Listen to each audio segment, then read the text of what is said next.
بسم اللہ الرحمن الرحیم الحمد للہ والصلاة علی اہلہا ما بعد۔ ایک سوال یہ پوچھ رہے ہیں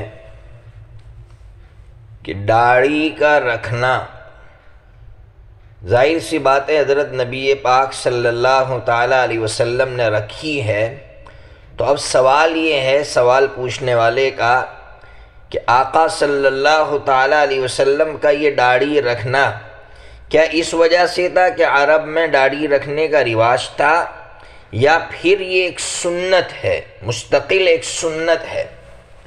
جواب یہ ہے کہ یہ صرف ایک سنت ہی نہیں بلکہ اتنی مؤکد، مضبوط، ٹھوس سنت ہے کہ ائمہ میں سے حضرت امام ابو حنیفہ رحمۃ اللہ علیہ نے تو اس کے لیے واجب کا لفظ استعمال کیا ہے۔ آپ اندازہ لگا سکتے ہیں کہ 4 ائمہ جنہوں نے پوری زندگی قرآن اور حدیث سنت کو سمجھنے میں گزاری ہے، ان 4 ائمہ کا اتفاق ہے کہ یہ سنت ہے، اور حضرت امام ابو حنیفہ رحمۃ اللہ علیہ کا تو کہنا ہے کہ اتنی ٹھوس اور مضبوط سنت ہے کہ حضرت نے اس کے لیے واجب کا لفظ استعمال کیا ہے۔ اس لیے جو حضرات اس کو عرب کا ایک رواج سمجھ رہے ہیں، میں ان کے خلاف دلیل دیتا ہوں۔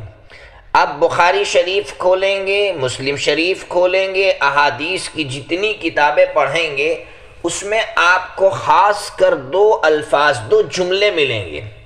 ایک جملہ ملے گا وعف اللحا۔ وعف اللحا کا ترجمہ ہے داڑھی بڑھاؤ، اور یہ ایک آرڈر ہے، حکم ہے۔ اور اسی طرح ایک اور جملہ آپ کو ملے گا خالف المجوس۔ جو آگ کے پجاری لوگ ہیں، جو داڑھی کترواتے تھے یا نہیں رکھتے تھے، حضور نے فرمایا ان کی مخالفت کرو اور داڑھی رکھو، داڑھی بڑھاؤ۔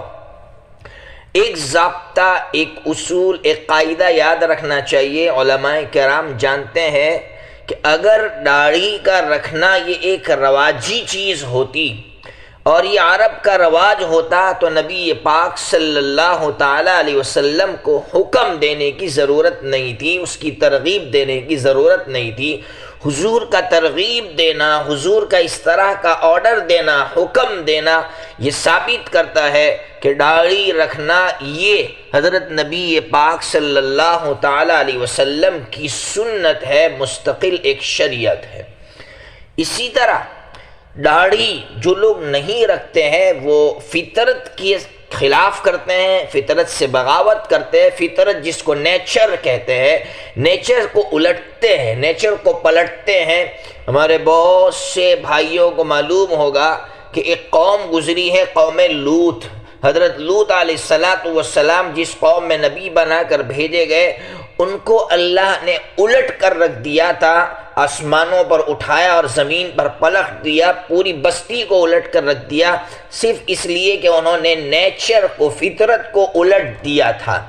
تو جو لوگ داڑھی نہیں رکھتے ہیں وہ نیچر کو الٹتے ہیں، فطرت کو الٹتے ہیں، اس لیے کہ مرد کے نیچر میں داڑھی ہے اور عورت کے نیچر میں داڑھی نہ ہے۔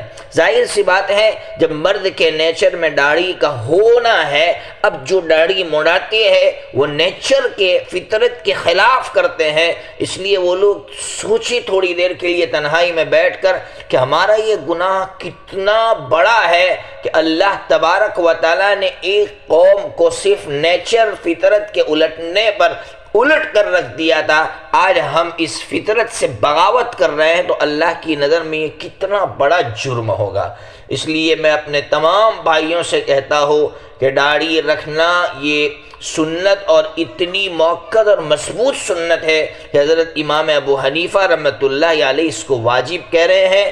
اس لیے ہر شخص جو ہے داڑھی رکھے، اور جو لوگ داڑھی نہیں رکھ رہے ہیں، جو بھائی داڑھی رکھنے والے ہیں، ان کو حقیر نہ سمجھتے ہوئے داڑھی کی طرف پیار محبت کے ساتھ لے آئے۔ بہت سے نوجوانوں کو جب پیار محبت سے کہا گیا، نوجوانوں نے داڑھی رکھنا شروع کر دیا۔ اس لیے میں اپنے نوجوان بھائیوں سے، جو لوگ داڑھی نہیں رکھتے ہیں، ان سے بھی یہی درخواست کر رہا ہوں کہ داڑھی کے مسئلے کو معمولی نہ سمجھے، یہ ایک بہت بڑا جرم ہے۔